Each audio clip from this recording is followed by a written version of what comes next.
कब, क्यों और कैसे डूबी द्वारिका। श्री कृष्ण नगरी द्वारिका महाभारत युद्ध के 36 वर्ष पश्चात समुद्र में डूब जाती है। द्वारिका के समुद्र में डूबने से पूर्व श्री कृष्ण सहित सारे यदुवंशी भी मारे जाते हैं। समुद्र यदुवंशियों के मारे जाने और द्वारिका के समुद्र में विलीन होने के पीछे मुख्य दो घटनाएं जिम्मेदार हैं। एक माता गांधारी द्वारा दिए गए कृष्ण को श्राप और दूसरा ऋषियों द्वारा कृष्ण पुत्र सांब को दिया गया श्राप। आइए इस घटना के बारे में विस्तार से जानते हैं। प्राचीन द्वारिका नगरी। गांधारी ने दिया था यदुवंश का नाश का श्राप। महाभारत युद्ध की समाप्ति के बाद जब युधिष्ठिर का राज तिलक हो रहा था, तब कौरवों ने माता गांधारी ने महाभारत युद्ध के लिए श्री कृष्ण को दोषी ठहराते हुए श्राप दिया कि जिस प्रकार कौरवों के नाश का हो रहा ठीक उसी प्रकार यदुवंशी का भी नाश होगा। ऋषियों ने दिया था सांब को श्राप। महाभारत युद्ध के बाद जब 36 वर्ष आरंभ हुआ तो तरह तरह के अपशगुन होने लगे।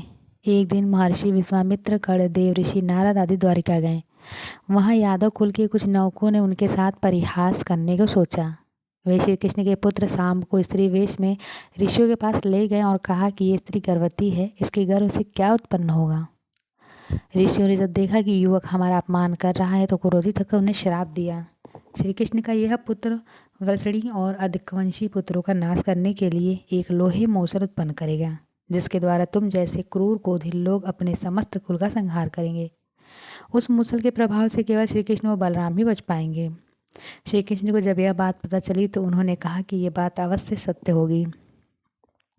समुद्र में डूबे द्वारिका नगरी के अवशेष। मुनियों के श्राप के प्रभाव से दूसरे दिन ही सांब ने मूसल उत्पन्न किया। जब यह बात राजा उग्रसेन को पता चली तो उन्होंने उस मूसल को चुरा कर समुद्र में डलवा दिया। इसके बाद राजा उग्रसेन और श्री कृष्ण ने नगर में घोषणा करा दी कि जो कोई भी वृषणी और अधिकवंशी अपने घर में मंदिर तैयार नहीं करेगा, जो भी व्यक्ति छिपकर मंदिर तैयार करेगा उसे मृत्यु दंड दिया जाएगा। घोषणा सुनकर द्वारका वासियों ने मंदिर नहीं बनाने का निश्चय किया। द्वारका में होने लगे थे भयंकर अपशगुन। इसके पश्चात द्वारिका में भयंकर अपशगुन होने लगे। प्रतिदिन आंधी चलने लगी। चूहे इतने बढ़ गए कि मार्गों पर मनुष्य से ज़्यादा दिखाई देने लगे। वे रात में सोए हुए मनुष्यों के बाल नाखून को कर खा जाते थे। सारस, उल्लुओं की, बकरे, गीदों की आवाज़ निकालने लगे। गायों के पेट से गधे, कुत्तियों से बिल्लवा और निवेलियों के गर्भ से चूहा पैदा होने लगे। उस समय यदुवंशियों को पाप करते शर्म नहीं आती थी।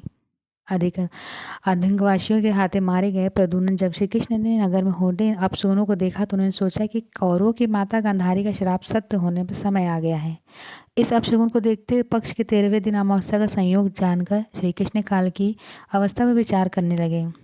उन्होंने देखा कि इस समय वैसा है योग बन रहा है जैसा महाभारत के युद्ध के समय बना था। गांधारी के श्राप को सत्य करने के उद्देश्य से श्री कृष्ण ने यदुवंशियों को तीर्थ यात्रा करने की आज्ञा दी। श्री कृष्ण की आज्ञा से सभी राजवंशी समुद्र तट पर प्रसार तीर्थ आकर निवास करने लगे। प्रभास तीर्थ में रहते हुए एक दिन जब अंधक व वृषणी वंशी आपस में बात कर रहे थे तभी सत्यायक ने आवेश में आकर कृतवर्मा का उपहास और अनादर किया। कृतवर्मा ने भी कुछ ऐसे शब्द कहे कि सत्यायक को क्रोध आ गया और उसे कृतवर्मा का वध कर दिया। यह देखकर अंधकवासियों ने सात्यायक को घेर लिया और हमला कर दिया। सात्यायकी को अकेला देख श्री कृष्ण के पुत्र प्रद्युम्न उसे बचाने दौड़े। सात्यायकी और प्रद्युम्न अकेले ही अंधकवंशियों से भिड़ गए, परंतु संख्या अधिक होने के कारण अंधकवंशियों को पराजित नहीं कर पाए और अंत में उनके हाथों मारे गए। यदुवंशियों के नाश के बाद अर्जुन को बुलाया था श्री कृष्ण ने। अपने पुत्र और सात्विकी की मृत्यु से क्रोधित होकर श्री कृष्ण ने एक मुट्ठी अर्का घास उखाड़ ली। हाथ में आते ही वह घास वज्र के समान भयंकर लोहे की मूसल बन गई। उस मूसल से श्री कृष्ण सभी का वध करने लगे। जो कोई भी वह घास उखाड़ता वो भयंकर मूसल बदल जाती। उन मूसलों से एक ही प्रहार से प्राण निकल जाता था। उस समय काल के प्रभाव से अंधक, भोज, शिनी, वृषण वंश के वीर मूसलों से एक दूसरे को वध करने लगे। यदुवंशी भी आपस में लड़ते हुए मरने लगे। श्री कृष्ण के देखते ही देखते सांब, चारु, देषण, अनिरुद्ध और गद की मृत्यु हो गई। उन्होंने तो श्री कृष्ण को भी क्रोधित कर दिया और उन्होंने शेष बचे सभी वीरों का संहार कर डाला। अंत में केवल दारुक कृष्ण का सारथी दारुक ही शेष बचे थे। कृष्ण ने दारुक से कहा कि तुम तुरंत हस्तिनापुर जाओ और अर्जुन को पूरी घटना बताकर द्वारिका ले आओ। दारुक ने ऐसा ही किया। इसके बाद श्री कृष्ण बलराम उसी स्थान पर रहने कहकर द्वारिका लौट आए। बलराम जी के स्वधाम गमन के बाद ये किया श्री कृष्ण ने। द्वारिका आकर श्री कृष्ण ने पूरी घटना अपने पिता वासुदेव जी को बताई। यदुवंशियों के संहार की बात जानकर उन्हें बहुत ही दुख हुआ। श्री कृष्ण ने वासुदेवा जी से कहा कि आप अर्जुन के आने तक स्त्रियों की रक्षा करें। इस समय बलराम जी वन में मेरी प्रतीक्षा कर रहे हैं, मैं उनसे मिलने जा रहा हूँ। जब श्री कृष्ण ने नगर में स्त्रियों का विलाप सुना तो उन्हें सांत्वना देने कहते, शीघ्र ही अर्जुन द्वारका आने वाला है, वे ही तुम्हारी रक्षा करेंगे। यह सुनकर श्री कृष्ण बलराम से मिलने चल पड़े। वन में जाकर श्री कृष्ण ने देखा कि बलराम जी समाधि में लीन हैं। देखते ही देखते उनके मुख से सफ़ेद रंग का बड़ा सा सांप निकला और समुद्र की ओर चला गया। उस सांप के हजारों मस्तक थे। समुद्र में स्वयं प्रकट होकर भगवान शेषनाग का स्वागत किया। बलराम जी द्वारा देह त्यागने के बाद श्री कृष्ण उस सोने वन में विचार करते हुए घूमने लगे। घूमते घूमते वे एक स्थान पर बैठ गए और गांधारी द्वारा दिए गए श्राप के बारे में विचार करने लगे। देह त्याग करने की इच्छा श्री कृष्ण ने अपनी इंद्रियों को संयमित किया और महायोग की अवस्था में पृथ्वी पर लेट गए। जिस समय भगवान श्री कृष्ण समाधि में लीन थे उस समय जरा नाम का एक शिकारी हिरणों का शिकार करने उद्देश्य से वहाँ आ गया।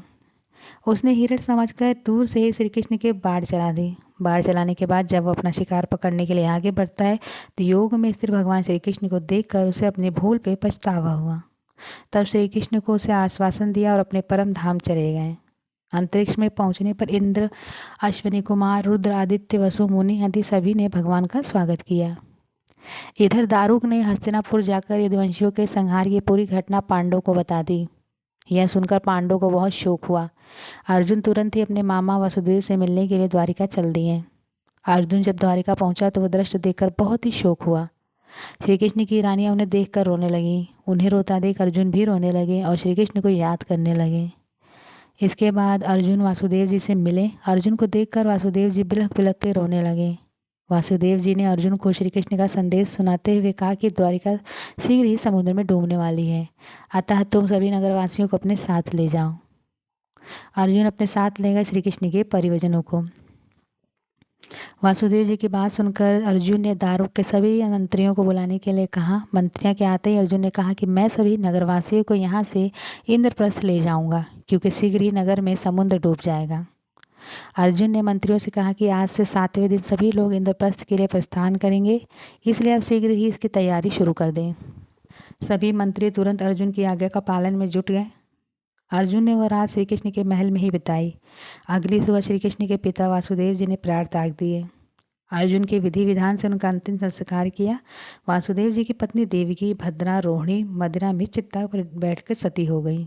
इसके बाद अर्जुन ने प्रभास तीर्थ में मारे गए समस्त यदुवंशियों का भी अंतिम संस्कार किया। 7वें दिन अर्जुन श्री कृष्ण के परिवजनों तथा सभी नगरवासियों को साथ लेकर इंद्रप्रस्थ की ओर चल दिए। उन सभी के जाते ही द्वारिका नगरी समुद्र में डूब गई। यह दृश्य देखकर सभी को बड़ा आश्चर्य हुआ।